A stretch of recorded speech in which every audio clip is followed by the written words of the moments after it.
धनु राशि के व्यक्तियों के लिए सप्ताह की शुरुआत जितनी खराब है, वो सप्ताह का अंत या वीकेंड उतना ही ज़्यादा अच्छा कह सकते हो आप। आने वाला वीक आपके लिए बहुत अच्छा है और सबसे अच्छी जो बात है कि एक बहुत प्रबल राजयोग अभी आपके इस वीक में बन रहा है आने वाले समय के अंदर।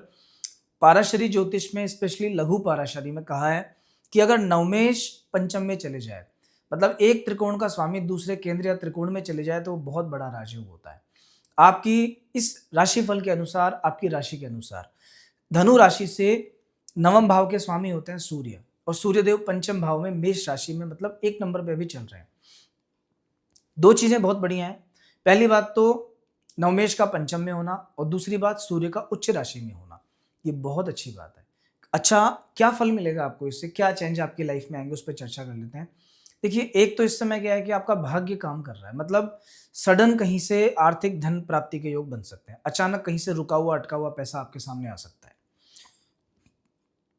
दूसरा, अगर आप पूजा पाठ कम करते हो, धर्म कर्म में आपकी आस्था विश्वास तो है लेकिन टाइम नहीं दे पा रहे हो, तो अभी भाग्य आपको सपोर्ट कर रहा है। हो सकता है कि अभी समय जो आने वाला है ना, इसमें आपसे पूजा पाठ में बहुत मन लगने लगे आपका, और अध्यात्म की तरफ आपका झुकाव हो जाए, बढ़िया साधु संतों से, अच्छे लोगों से मुलाकात हो।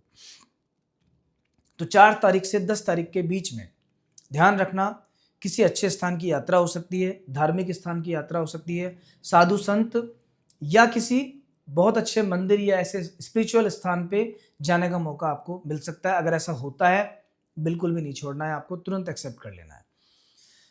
दूसरा, एक और प्लेनेट है जो आपको भी बहुत सपोर्ट करने वाला है, वो है शुक्र। 6th हाउस में शुक्र स्व राशि में विराजमान है। कहीं ना कहीं छठे घर में, छठे घर के मालिक अपनी राशि में विराजमान है, तो आपको शत्रुओं से प्रोटेक्ट रखेंगे।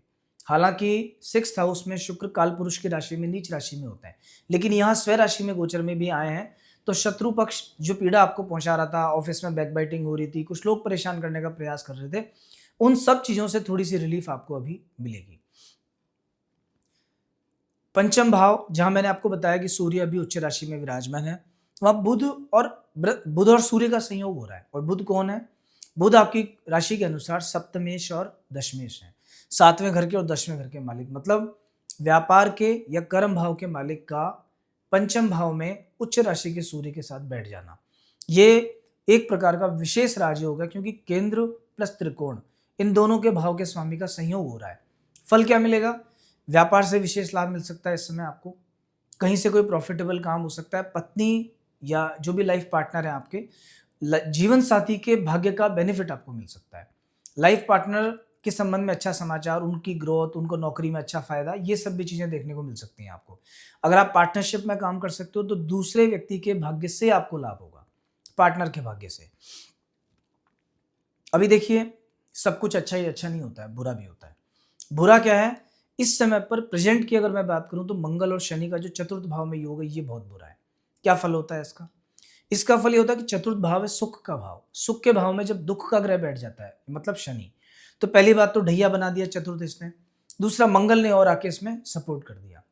हार्ट से जुड़ी जिनको भी परेशानियां हैं, उन सभी लोगों को बहुत ध्यान रखना है। कोलेस्ट्रॉल, बीपी और हार्ट, इनके मरीज विशेष सावधान हो जाइए। अभी आप 11 मई तक विशेष सावधानी बरतनी है। दूसरा, चतुर्थ भाव परिवार का भी है, तो फैमिली के लोगों से आपको झगड़ा नहीं करना है। छोटी छोटी बात पे आर्ग्यूमेंट हो सकता है, आप भी हाइपर हो सकते हो, गुस्सा बहुत ज्यादा आ सकता है, तो अभी आपको सोच समझ के संभल के चलना है, क्रोध नहीं करना है, नहीं तो थोड़ी थोड़ी बातों पे ऐसा हो सकता है कि बात बिगड़ जाए, बाद में आपको पछताना पड़े, तो थोड़ा सा वहां पेशेंस रखने की अभी विशेष आवश्यकता है।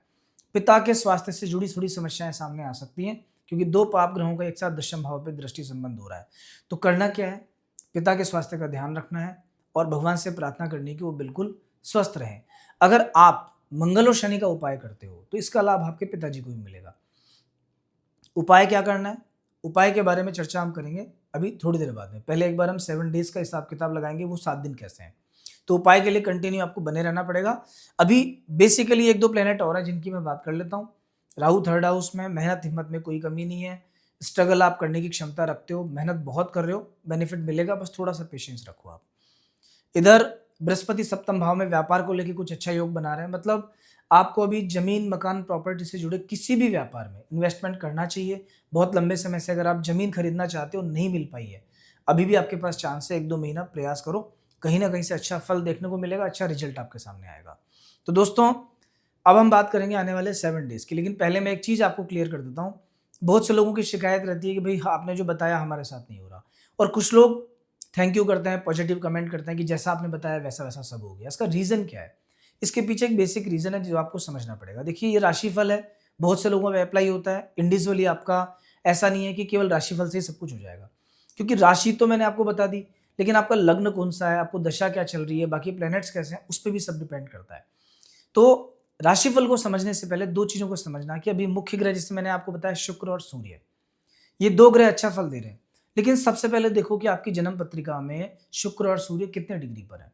अगर लास्ट डिग्री पर है, स्टार्टिंग डिग्री पे है, शुरू के 1-2 अंशों में है, तो फल पूरा नहीं मिलेगा। षडबल में अगर ग्राफ नीचे है, इनका बल कमज़ोर है, तो फल नहीं मिलेगा। अष्टक वर्ग में अगर 4 रेखा से कम पे स्थित है, मतलब आपको क्या करना है कि सूर्य, एक तो देखिए कि अष्टक वर्ग में कितनी रेखाओं पर है, दूसरा देखिए कि सूर्य के अष्टक वर्ग में 1 नंबर पर कितनी रेखाएं हैं टोटल। अगर सूर्य के अष्टक वर्ग में 1 नंबर पर कम रेखाएं हैं, तो सूर्य का मेष राशि का गोचर आपको ज़्यादा फलेगा नहीं। ये इंडिविजुअल आपकी बात कर रहा हूं मैं। तो इन चीज़ों का सबका जब ध्यान रखोगे, और एक और बात कि धनु राशि के सभी लोगों को जो फल मिलने वाले हैं, अगर उनका लग्न, राशि तो धनु है, लेकिन लग्न भी अगर उनका मेष है, कर्क है, सिंह है, वृश्चिक है, धनु है, मीन है, तो ये फल ज़्यादा मात्रा में मिलेंगे। बाकी दूसरे लग्न में अगर आपका जन्म हुआ है, तो फल उतना मिलेगा नहीं। तो सब चीज़ें समझने के बाद फिर अप्लाई करना, ठीक से देखोगे, आपको सब समझ में आएगा। एक-एक चीज़ जैसे बताइए वैसे-वैसे आपके साथ होगी। कर्म और भाग्य दोनों का मेल ज़रूरी है, ग्रह तो अच्छे आ गए, लेकिन प्रयास आपने नहीं किया, तो फिर क्या होगा? फिर आपको फल नहीं मिलेगा। तो मैं कभी नहीं कहता कि जैसा होगा, जैसा बताया वैसा होगा। प्रयास आपको करना पड़ेगा, ग्रह पूरा सपोर्ट कर रहे हैं। तो खैर, आने वाले 7 डेज़ की अगर मैं बात करूँ 4 तारीख से 10 तारीख के बीच की, तो 4 तारीख का दिन थोड़ा खराब है। सप्ताह की शुरुआत ज़्यादा अच्छी नहीं है, 12वें घर में चंद्रमा है, खर्चे से बचना, स्ट्रेस से बचना, स्वास्थ्य कष्ट से बचना, बातचीत करने में, बोलने में सावधानी बरतना। 4 के बाद में 5, 6 और 7, ये 3 दिन आपके लिए ठीक है, कंपैरेटिवली बढ़िया होते जाएँगे। 8 तारीख और 9 तारीख, ये 2 दिन आपके लिए अच्छे हैं, धन के मामले में बहुत अच्छे हैं। फाइनेंशियली अगर कोई प्रॉब्लम चल रही है, कुछ और इश्यूज़ आपकी लाइफ़ में अगर हैं, किसी तरह की लड़ाई झगड़ा हो रखा है किसी से, या कोई मैनेजमेंट नहीं बन पा रहा, फैमिली के लोगों से कुछ डिस्प्यूट है, पारिवारिक लोगों के साथ में, तो वो सब चीज़ें थोड़ी-सी ठीक तरफ जाएँगी, अच्छा होगा आपके साथ। और वीकेंड मतलब 10 तारीख का जो दिन है, संडे का दिन है, ये बहुत शानदार रहने वाला है। अब जितना फ़ायदा आप उठा सकते हो उठाइएगा। दोस्तों, अगर आपकी लाइफ़ में मोटे-मोटे बेसिक कुछ क्वेश्चन्स आपको बहुत परेशान करते हैं, फॉर एग्ज़ाम्पल कौन-सा व्यापार मैं करूँ? पार्टनरशिप में करूँ कि इंडिविजुअल करूँ? मेरा सबसे अच्छा टाइम कब आएगा? मैं सबसे पैसे वाला कब बन सकता हूँ? दूसरा, मैं फाइनेंशियली किस लेवल तक जा सकता हूँ?